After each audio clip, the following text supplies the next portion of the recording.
Right, here we go. Kinesiology 230, Chapter 1.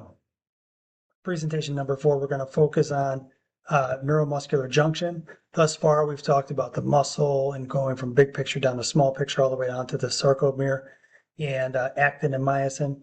With that, you have what's called a motor unit, and the motor unit consists of a single motor neuron.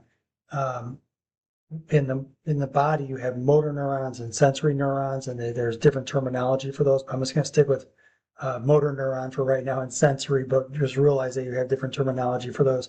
And you'll see motor neuron used within the context of our textbook as well. So I'm not too wigged out about using that and interchanging some of the verbiage. But a motor unit, consists of a single motor neuron and the muscle fiber it innervates. And to that, what that means is you have this muscle fiber that needs some kind of stimulus. That needs some kind of stimulus to be able to cause it to contract, and that comes from the nervous system. And so the motor neuron itself is what actually causes the muscle fiber to contract. The motor unit is a single unit, and it's the nerve as well as the muscle fiber, and that's it. And when you look at a motor unit, it's the number of fibers, and there's a little bit regarding fiber type in there, but it's the number of fibers that really dictate the precision of the movement, right? You can think of if you're writing with a pen or if you're doing leg press, they have different requirements in terms of how much muscle is required and also the fine motor coordination that's required as well. The muscles of the eye are a great example. Very small. It might be one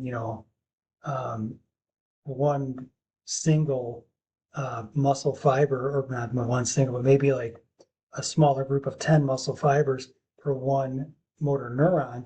As when you get down to the quads or the glutes, when you start talking gross motor type activity, it might be hundreds or thousands of muscle fiber itself per motor neuron, right? So it just depends on the movement that's actually being conducted. And just to remember, smaller motor units control fine movements, while larger motor units generate more powerful contractions. So where this happens is, for a muscle to contract, it must receive a stimulus, zap, from the nervous system. And that communication happens at the the neuromuscular junction. And that's sometimes referred to as myoneural, but our book almost exclusively does neuromuscular. And that neuromuscular junction, it's kind of the interesting part of it is it's almost like a series of domino effects. It's not like zap, it comes down and it just contracts the muscle. It's hardly the case. There's more to it than that. Because each muscle fiber has its own neuromuscular junction. And then the junction, is roughly at the center of the cell. So when that signal hits it, it radiates to two ends. You have the axon, which is a terminal of a neuron, and you have the motor end plate itself, and you have the synaptic cleft. And the cleft itself, we'll see here, is this kind of space in between the two. So you have some basic actions, right? The axon is a motor neuron. A dendrite is generally a sensory neuron. And action potential travels along a motor neuron. And that motor neuron, that's up here, that comes down into the fiber down here, and that comes down into the axon terminal itself, this kind of bulbous area.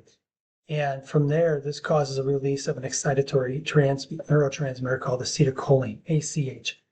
That ACH then causes the actual release into the cleft in between the two. So something has to bridge the gap between here and here, and it's the acetylcholine that does that.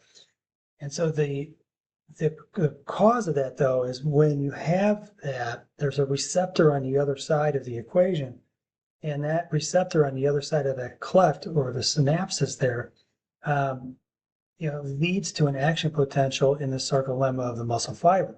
Now, where I mentioned it's kind of like a domino effect, I'm not kidding. This causes the release of calcium, and then the calcium itself, the calcium that's released, as we talked about before, which we'll look here, the calcium that's released in here, that ends up in the T tubules itself. It's released, and that's what helps with the muscle contraction. So it's not just like an impulse comes down the motor neuron, like we saw up here, zap, and it goes right into the muscle fiber. No, that comes in, acetylcholine is then released into the cleft. That's then picked up as a receptor on the other side. That leads to an action potential that causes calcium. Calcium then is able to bind. The binding of the calcium allows for the actin and the myosin heads to actually interact with one another and cause a sliding filament theory or sliding filament process where one slides across the other, which I'm going to get to. Don't worry, we'll get to that. So it's a little bit complex, but you have to think of this in terms of it's not just one domino that falls. There's like several dominoes that have to fall for a muscle contraction to take place. Really cool stuff. All right, moving on to the next presentation.